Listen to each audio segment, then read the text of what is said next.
অনলাইনে প্রচারিত প্রতিবেদন অনুযায়ী সঙ্গীত কার্যক্রম, ব্র্যান্ড এন্ডোর্সমেন্ট, অ্যাম্বাসেডরের ভূমিকা এবং বিভিন্ন ব্যবসায়িক উদ্যোগের সমন্বয়ে বিটিএস সদস্য জিন 2026 সালে সর্বোচ্চ উপার্জনকারী শিল্পীদের মধ্যে অন্যতম হতে পারেন।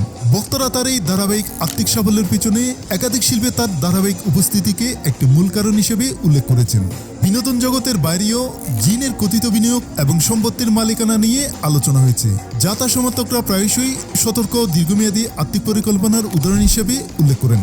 যদিও সঠিক পরিসংখ্যান এখনও যাচাই করা হয়নি এবং এটিকে সতর্কতার সাথে বিবেচনা করা উচিত। তার অগ্রগতির আলোচনা একজন শিল্পী এবং জনপরিচিত ব্যক্তিত্ব উভয় হিসেবে তার ক্রমবর্ধমান প্রভাবকে প্রতিফলিত করে। বক্তারা জিনের সাফল্য উদযাপন করে চলেছেন এবং বিনোদন জগতে তার বিশ্বব্যাপী জনপ্রিয়তা ও ধারাবাহিক প্রাসঙ্গিকতার উপর জোর দিচ্ছেন।